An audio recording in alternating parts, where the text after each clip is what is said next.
Hi there, welcome to the Mirja Vahala Art Studio where inspiring minds meet. My name is Mirja Vahala, and I just finished this waterfall painting of McPhee Falls found in Castlegar, British Columbia. I was really attracted to doing this painting because of the beautiful flow of the water as well as the triangular repeating shapes. There's the negative space shapes around the waterfall itself, the triangle that you see here, the implied triangle within that, this other triangle on the left side of the painting, and the repeating shapes of the rocks themselves and of the creek coming out in a triangular shape this way. There's a secondary design as well, a very strong diagonal that runs like this. There's a time-lapse movie or film coming up. I hope you enjoy it, followed by a slideshow showing the steps of the painting. If you want to see further videos, please subscribe and like this video. If you know anyone who would benefit from this as well, please share and I'd really appreciate it. You take care and we'll see you soon. This is transparent red oxide with GAC 500 added.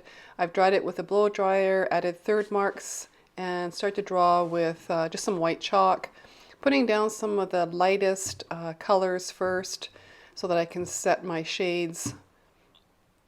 It's titanium white and raw umber.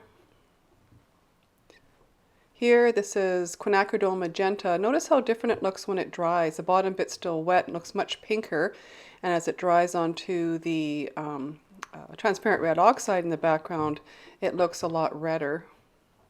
Using a palette knife, wiping off the highlight areas as I go along using a shop cloth.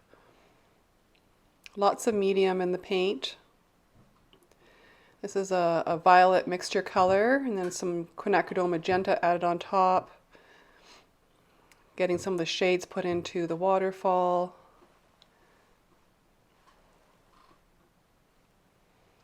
Getting some of the lights back onto that waterfall. Here are some more shades of raw umber. I actually mixed a few shades on my palette, ready to go, in a mid-tone and lighter color.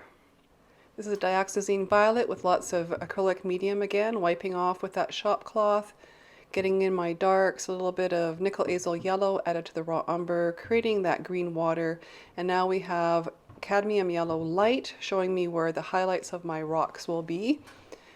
Nice and thick. Still looking for those spots to add bits of highlight. These are going to end up being a more yellow-green kind of color.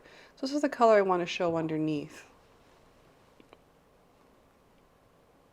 There's a few glazes of phthalo blue on top of some of those bright yellows. There's some yellow ochre being added now. It's a duller yellow to go around those brights. So looking for places where I want to eventually put glazes over these yellow ochre, actually, or yellow oxide. Either will work. Phthalo blue being added on top of the yellow ochre, creating a nice dull green. Push-pull, little bits of cadmium orange, going back to little bits of yellow oxide, working back and forth, just feeling my way through where I want the texture and the colors. A little bit of highlight on that log that's fallen down on the top left. Continuing to add glazes of phthalo blue, and actually there's some phthalo green in there as well. There's some raw umbers added to the rocks in various places, which was then glazed over with magenta.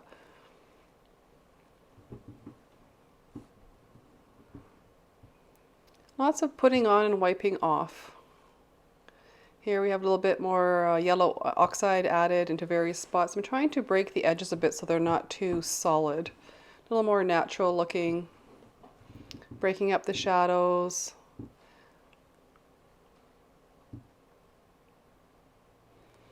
Back and forth with nickel azo yellow and raw umber in the water, trying to build up the darker areas of the water at the bottom right. Back to some of that raw umber, getting some of the rocks built up to make it look a little more natural.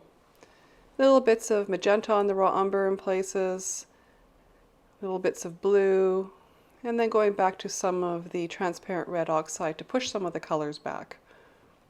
Trying to create some unified color so it feels balanced.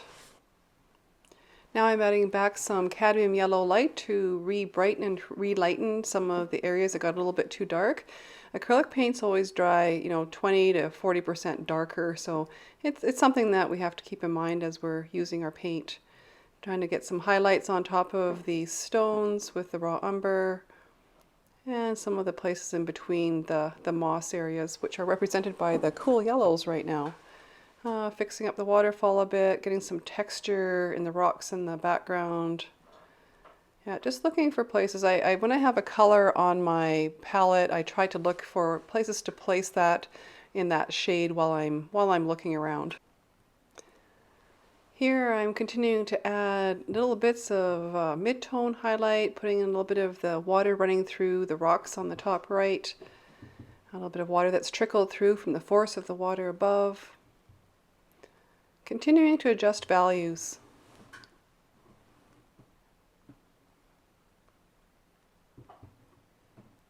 Adding some magentas and some violets on top.